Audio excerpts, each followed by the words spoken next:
Book 7, The Book of Yoga. Canto 3, The Entry into the Inner Countries, page 494. An inner voice could speak the unreal's word. Its presence dangerous and absolute. Could mingle poison with the wine of God. On these high shining backs falsehood could ride. Truth lay with delight in error's passionate arms. Gliding downstream in a blithe gilded barge, she edged her ray with a magnificent light. Here in life's nether realms all contraries meet. Truth stares and does her works with bandaged eyes. And ignorance is wisdom's pattern here. Those galloping hooves in their enthusiast speed could bear to a dangerous intermediate zone, where death walks wearing a robe of deathless life.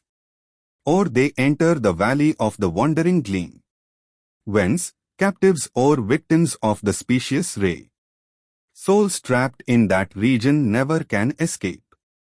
Agents, not masters, they serve life's desires, toiling forever in the snare of time. Their bodies born out of some nihil's womb ensnare the spirit in the moment's dreams, then perish vomiting the immortal soul out of matter's belly into the sink of naught.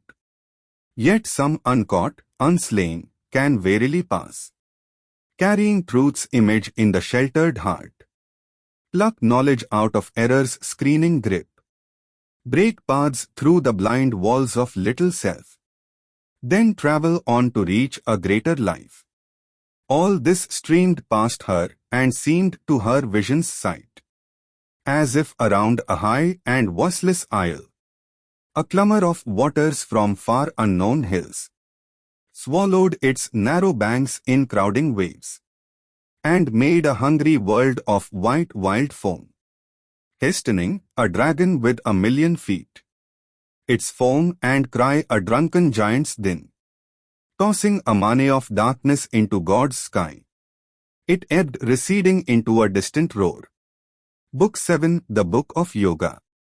Canto 3, The Entry into the Inner Countries, page 495. Then smiled again a large and tranquil air.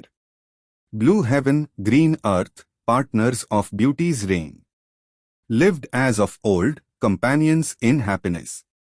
And in the world's heart laughed the joy of life. All now was still, the soil shone dry and pure. Through it all she moved not, plunged not in the vain waves. Out of the vastness of the silent self, life's clamor fled, her spirit was mute and free. Then journeying forward through the self's wide hosh, she came into a brilliant ordered space. There life dwelt packed in an armed tranquility. A chain was on her strong insurgent heart, tamed to the modesty of a measured pace. She kept no more her vehement stride and rush. She had lost the careless majesty of her muse, and the ample grandeur of her regal force. Curbed were her mighty pomps, her splendid waist. Sobered the revels of her bacchant play. Cut down were her squanderings in desire's bazaar. Coerced her despot will, her fancy's dance. A cold stolidity bound the riot of sense. A royalty without freedom was her lot. The sovereign throned obeyed her ministers. Her servants' mind and sense governed her house. Her spirit's bounds they cast in rigid lines, and guarding with a phalanx of armored rules, the reason's balanced reign kept order and peace. Her will lived closed in adamant walls of law. Coerced was her force by chains that feigned to adorn.